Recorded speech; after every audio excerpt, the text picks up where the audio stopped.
Hey, what's going on, everybody? It is Aaron Trevino, and we have a terrific guest here. We have Michael Valdez from down in San Antonio. He is with Val Realty Development Group. How's it going, Michael?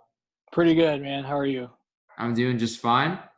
Yeah, I was pretty excited to have you on as a guest. I know, a lot's been going on over the past few weeks, so it's great to see you on the show. Yeah, thank you. Thank you. It's been pretty busy. It's been pretty busy. That it has. So, for those of us who aren't too familiar with you, could you tell us more about you?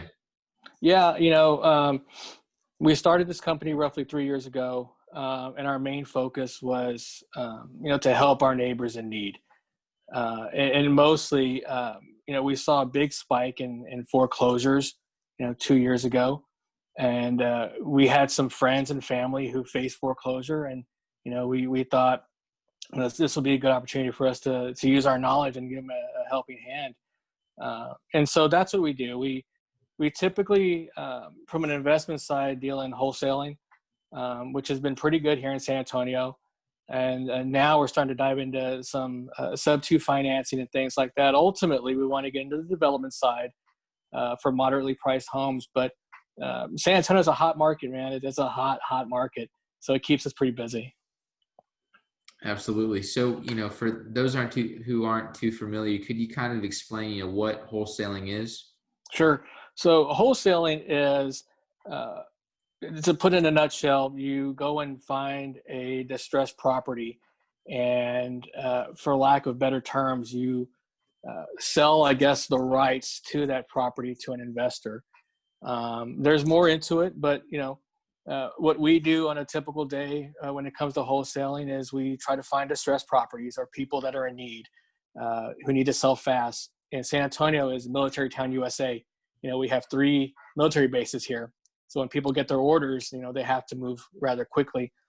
And so that's where we come in.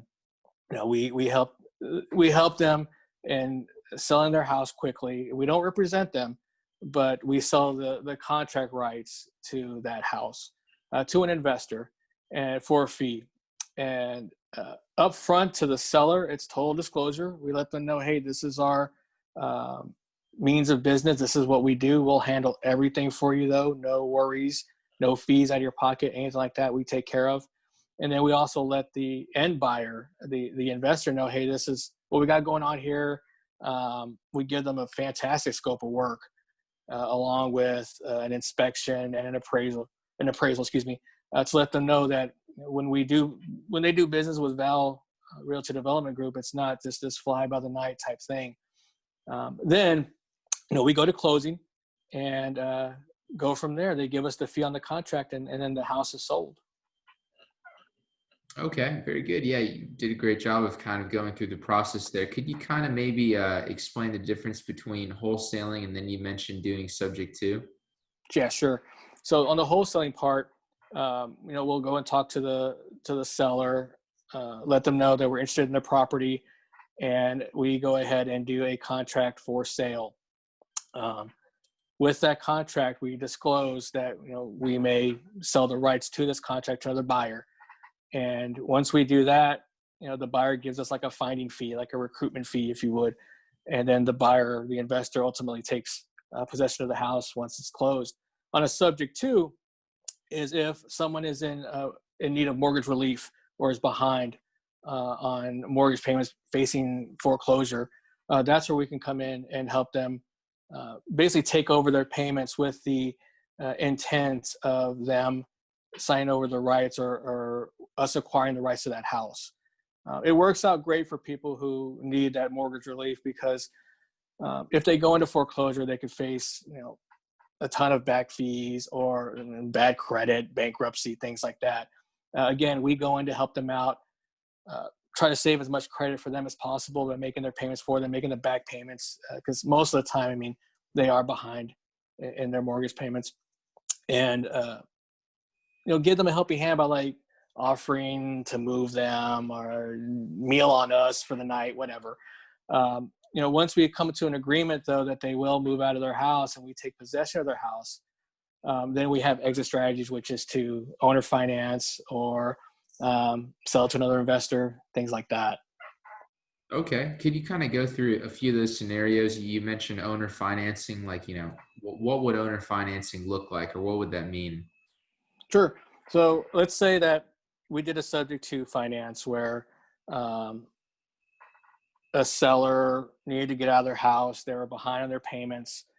We took it over within 30 days. We took full possession of the house where it was ours. What we do then is we go ahead and do moderate to light upkeep on it, like painting, yard work, things like that. And then we can go ahead and um, do like a seller financing, which means if someone who doesn't have great credit, someone who um, wants to move into their dream home or a home, but doesn't know necessarily the means, they can come to us and purchase the house from us with our own terms. That's what pretty much that means. Okay. It kind of seems like there's a transition to more investors wanting to do owner finances. Yeah, definitely. At the end of the day, I think we all want what we call mailbox money. We want that passive income to come in, and it's pretty good. It's pretty good. There's different avenues you could take with that owner financing. Where I know in some cases, some investors do a balloon payment, which means that the buyer agrees at the end of a year or 2 years um, to get their own mortgage, so that investor could go ahead and cash out and move on to the next property, things like that. So it's very flexible. It's not like a traditional mortgage or anything like that. It's pretty good. Okay. So, I guess with the traditional mortgage, it would be a fixed rate, but could you kind of explain what a balloon what a balloon payment is and what it means in this context? Sure. So let's say we come to an agreement on an owner finance where um, you agree to pay me, $1,000 a month with that 7% interest, for 2 years, and then we agree, hey, get your credit right within the 2 years, refinance to where the house is totally um, in your name, and with a traditional mortgage, we can go ahead and back that out, and we could end up with the cash. On a traditional mortgage, though, it's a 30-year note. It can be adjusted APR, it can be fixed APR, and there's a little bit more restriction, a little bit more criteria you need to meet. However, the rates are really low right now for traditional mortgages, but there are people out there who their credit is just not where it needs to be, and they've been saving $10,000, $20,000 to where they want to get the house that they want in a good neighborhood, and that's where owner financing come into play. Absolutely, absolutely. So it almost kind of seems like because investors would want that sort of mailbox money, that sort of freedom, is that the only reason why people are kind of wanting to do the owner finances, or? I think it builds a great portfolio too, to leverage that property to get additional property. I'm sure you heard of the Burr method, buy, rent, all that good stuff. That creates leverage for you, but it builds assets to where you can leverage and go on to bigger and better things. Sure, absolutely. So what other I know you kind of touched on wholesaling a bit on subject two, but you mentioned you're relatively new to this. What were what led you to this point? How did you get into real estate? Sure. I for the past 20 years, I was a director for a sporting goods store in Texas, and working retail is pretty hard, but being a director, you're always introduced to new things, and you learn a ton of new things. But working there from the age of 22 to 30 plus years, it gets tiresome. And during that time, I went ahead and got my bachelor's degree and my master's degree, to where it was going to help me with that position. But it got tiresome, it got boring, and so I went on and got recruited by a loan company. And the loan company was a little different, because it was auto title loans, and I didn't really feel comfortable selling that product. So I left that job within a year. And I've always been interested in real estate. I've always been interested in opening my own business and being an entrepreneur and things like that. And with the backing of my wife, she said, "Now's the time. Now or never. Go for it." unfortunately, there have been some bumps along the road where I'm not really where I want to be, but I wouldn't choose this. I wouldn't do anything else. I love doing this. I love the challenge. And, ultimately, I think it's going to build a legacy for my kids too. Sure, sure. You touched on something interesting there. It's kind of building a legacy. Could you kind of elaborate a bit more on that and what that means to you? Yeah. So, when you work for a big corporation, you can either be a big fish in a small bowl or reverse. And if you open up your own business and you become an entrepreneur, you're able to mold and shape your brand, I guess. And with that, I want my kids to understand that, you know, luck is possible, but luck is possible if you work extremely hard and you have something to lean back on.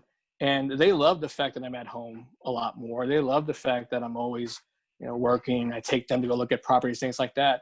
And I want them to understand that, dad made this for us to help other people and left this for us so we could build and do other things, give them that freedom.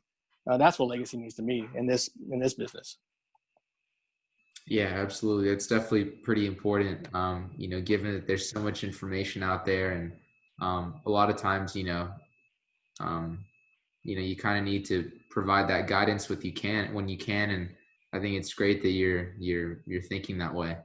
Yeah, one of the things that we say and we definitely do is uh, we always say we offer a free consultation, and you can throw that around in any business, but it's true. That family member I had who faced uh, foreclosure and their house did end up getting foreclosed. They just didn't have, I guess, the resources to lean on and to make wise decisions. Well, when we go in and we meet with with a seller, a lot of times they're confused or they feel like they're trapped in a corner. And so we lay it out for them and we tell them, like, if you do business with us, great. If not, that's fine. But you should really think about A, B, C. Here you go. And I'll follow up with you in 30 days. And the good thing about that is, really, I think maybe 65, 70% of those customers end up calling us back. It's like, yeah, can you come back and talk to us again? We have more questions. And then that's what I like. That's what I like. Yeah, absolutely. It sounds like you're providing that good customer service that people take a liking to. Yeah, for sure. For sure. I like it. I like it a lot. Yeah, so I'm just curious as well. You kind of talked about, unfortunately, people will go through those foreclosures, um, and you mentioned the lack of knowledge there. Why do you think that people have that lack of knowledge about the process? I think that, the foreclosure process takes several weeks, several months to go through. And I think a lot of people are afraid of facing the truth, facing reality, to where, their trust is very limited. They don't know they're not going to act. And so that the trust kind of goes away. I think that's one of the reasons why people don't act sooner, and foreclosure takes them, uh, grabs them and just rolls with it. Um, I can't say that there's a lack of information out there. There is. I think that it's just the trust factor. People, that's their home. That was the whole point, is to get a house and live the dream. And then when this happens, it's a shock, and they just don't know what to do. So they'd rather not do anything. Yeah, definitely. It's always a tough situation, kind of not only Yeah. seeing other people in that, but being that happening to you is obviously tough. Yeah, definitely. Definitely. Yeah, so it's definitely great that people like you are being able to offer those sort of services. If you don't mind me asking as well, what was your, if you remember, what was your first deal? How did you find it? Could you kind of explain what your first deal was like? Oh man. It was actually through MLS, where, it just happened to fall in my lap. And it was, one of those situations where it was on the market for months, and we took a hold on it, and uh, met with the realtor, and it was pretty, like, 1, 2, 3, pretty quick. There wasn't a lot to it except for following the steps for wholesaling, and that's where it can get you. If you don't have the proper systems and proper steps, um, you're going to waste a lot of time, and your client is going to be pretty upset with you as far as why things aren't happening soon. So in that case, I jumped the gun a little bit on some paperwork. Didn't have all my ducks in a row to where things got pushed back, and ended up losing, an investor on it, to where I had to go ahead and tell the buyer, like, I'm sorry, I don't have the funds to do this. I don't have an avenue out. And it was a big hit in the face. It was a big hit in the face, to where I finally rebounded. And the next property that we got again was on the MLS, to where it went a lot smoother. Yeah, absolutely. It's definitely tough kind of going through those, kind of that hit in the face, like you'd mentioned. Um, Yeah. And in this business, if you don't have the right systems in place, the right knowledge, and try not to jump the gun, you could really hurt yourself. And it was a big shock how, not only did I let myself down, but I let the clients down. But I ultimately rebounded. But still, that first one was tough. It was a learning experience. yeah, absolutely. It's tough. Everyone kind of takes those knocks to the head, but you touched on something interesting too, is systems. What is a system, and how do you implement these systems in your business? So that was one of the great things I learned at my last job I was at. I was able to write processes and procedures and systems for the company I work for. So with this situation, in real estate investing, going from point A to point B, how you're looking at houses, what houses are you looking at, what exit strategy or what business philosophy fits you. Going from there, just really just A, B, C, D, E, all the way down to where every box is checked. And what I mean, it's kind of broad, but what I mean is, there has to be a proper way to look at a house. There has to be a proper way to get it inspected. There has to be a proper way to do this, do that, to where it all falls in line. Almost like a big checklist, more so. Sure, absolutely. Well, it almost kind of seems like, only a percentage of, I guess, the business world have these sort of systems in place. Mhm. Um, how do you even start out, maybe it's square one, even setting up a system? What do you have to consider? I think the first thing is, time blocking. What does your day look like? And the good thing about wholesaling, though, is you could do this as a part-time job if you really think about it. It doesn't have to be a full-time job, but even if it is a part-time job or a full-time job, how much time are you dedicating to it? That's number one. You can get really down so many rabbit holes to where you don't even accomplish anything in a day. So time blocking and time management are crucial. That would be my first thing to start out with. The second thing to start out with would be, who I guess what your business philosophy is going to be. Not everybody is a house flipper. It's tough for some people. Not everybody's a wholesaler, and I guarantee not everybody is a subject to dealer. It's tough work. So finding your niche and finding what you're going to be good at, in my opinion, would be focusing on that. We had tried to flip first, and it didn't work out.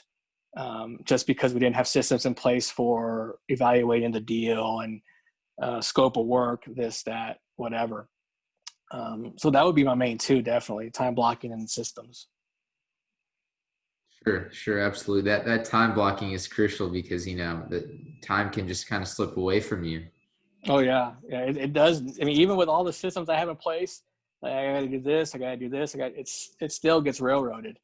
But the other thing is, don't get down yourself. Don't, beat yourself up because things aren't getting done.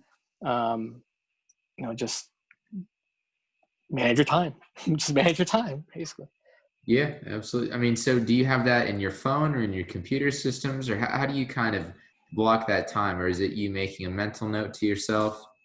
So the night before, I make notes on my phone as far as what I need to do for the next day. But before all that, on Sunday, I'm old school, man. Like, I have a planner. I have 3 different color pens, and I just go to town. Each pen means like urgent 911, or this week needs to be done, or on the radar this color. So I do all that. And, typically, man, I may work till about 6:30, 7 o'clock, from 7:30 to 7, that type of thing. And then, we'll eat while I'm laying in bed watching TV. I just break out the phone, what didn't get done, and boom, boom, boom. Try to make those a 911 for the next day. I think that's the most important thing. It's just getting yourself ready for the next day. But I'm old school. I use a planner. Yeah, absolutely. It's it almost I know I'm guilty of this because I've done this in the past, but making your list of things to do when you wake up in the morning, and it kind of scrambles your brain a little bit because you kind of lack that focus. Yeah, yeah. And the color thing really helped me. And I learned that from my old boss, believe it or not, because I would write everything. I would list everything. And he goes, well, what's priority? And I was like, all of it. And he's like, it's impossible. And so just using the color coding really, really helps. I mean, I'm an oddball. That may not be for everybody. My wife uses a phone and a planner. My sister uses a planner. My dad uses a phone, which is weird. But but yeah, it just depends on what you want to do and what you like, what you're comfortable with. Sure, absolutely. So what sort of I know you touched on obviously wholesaling and subject to what's the majority of what you're doing right now? Wholesaling. It provides liquidity for bigger and better things.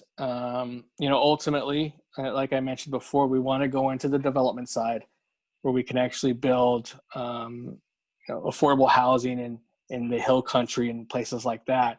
In order to do that, we need to be very liquid. And so that's our plan there. The good thing about San Antonio, again, like I said, is, houses are available, but you got to look to see, do you want high equity, low equity? Do you have a cash buyer in hand? That type of thing. Which brings up a very good point. If you're not networking, even on social media, then you're out. You're already out. You're already lost. I didn't realize how important networking is and marketing is. Oh my gosh, it's huge. So yeah, I mean, I think for us to be successful in wholesaling, the marketing side really helped us. Yeah, absolutely. You also touched on something as well. Like when you're looking at a property, do you want it to be low or high equity? Could you kind of explain what equity means and why you would want it to be low or high when you're buying? Sure. Equity basically is how much a property has in reserve, uh, for lack of a better term. So, there could be a house that could be valued at, after repair, let's say 200,000, but due to the condition could be a lot less. So maybe 100,000, who knows? So there's quite a bit of money in between, where you could sell it at and what it's appraised at and valued at.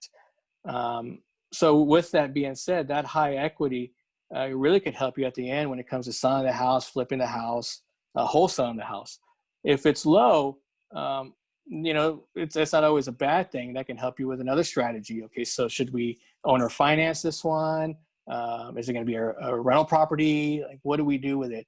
So not all, high equity is good, low equity is good too. It just depends on what your business philosophy is. Yeah, absolutely, absolutely. And you also, you kind of touched on a bit about affordable housing too. What exactly is, what exactly is classified as affordable housing compared to just, someone renting an apartment? It depends. When I talk about that, like I'm from the hill country, and the prices for houses in the hill country are very high. And just from talking to some people in town and having the ability to meet other people who are in the local government in the hill country, they're having a hard time keeping quality teachers, quality business owners, because mortgages and rent are so high. So when we talk about affordable housing, just something where it meets the economic needs of that community. Case in point, okay, Kerrville, where I'm from, a house that's maybe 1,100 square foot in a certain part of town is going to go for $240,000. Well, that's quite a bit of money for 1,100 square foot house, you know. So that's what we want to do. We want to go back into a community like that, some of the smaller communities, and not compete with DR Horton or people like that, but just build nice quality houses where uh, whoever wants to move out to the country and have a family can live instead of, you know, breaking the bank. So it just depends, I guess, by, you know, region. Yeah, definitely. It's interesting how we're kind of having that issue, not only in the major metro areas, but also in, smaller communities like Kerrville, Yep. where, people aren't wanting to pay, out of pocket for that much. And it's tough to live on that. Yeah. So I talked to somebody who um, was teaching in Kerrville and just couldn't afford it anymore. So they ended up, you know, moving to San Antonio where it was cheaper. But they were a fantastic teacher, and, you know, the community was upset that they left. Well, then nothing you can really do. Yeah, absolutely. Well, it's kind of neat that your vision is to be able to kind of, fill that gap, like you mentioned, being able to one day eventually, give that affordable housing option to people. Yeah, yeah. You know, anything helps. You know, I've met people who are first time buyers who want a $350,000 house. And I'm like, wow, all right, well, good luck. You know, and I know people who just want a house, you know, with a yard. So that we just want to help anybody as much as we can, man, as much as we can. Sure, sure, absolutely. So, is there anything that you haven't said that you'd like to just really hammer home? Yeah, you know, when it comes to wholesaling, it could really be a lucrative business for those who really dedicate the time. Um, you know, I have a saying: it's so easy, it's hard. You know, because it really is easy, but it's hard work, man. It's hard work, um, and anyone can make it work. It's just the time you put into it, and don't quit. You know, like I said, you know, 2 years ago, you know, I was up a creek and I just didn't know what to do, and just keep going. Don't stop. Keep going.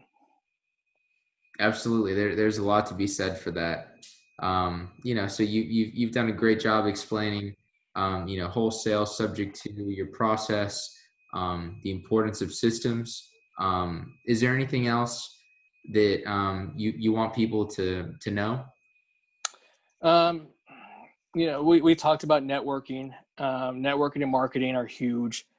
That would be something really to land on just from personal experience. And, you know, some of the flaws that I had in the beginning. I didn't network that much. I didn't market that much. And then lastly, and I think this is the most important thing, is just don't be afraid to ask for help. You know, there's plenty of people out there who are more than willing to give information, and there's a ton of information out there. I mean, I have a master's degree and I still use Google. You know, I still look things up. And in this business, you don't need a master's degree. You don't need any degree. You just need to find the information, learn the information, YouTube, whatever, and you'll be successful. I think that's the number one thing. And then, you know, just try, man. Just try. Yeah, there's definitely a lot to be said for that. All right, Michael. Well, let's say someone's watching, they found what you have to say really compelling, and they like your mentality. They want to get in touch with you. Where can we find you?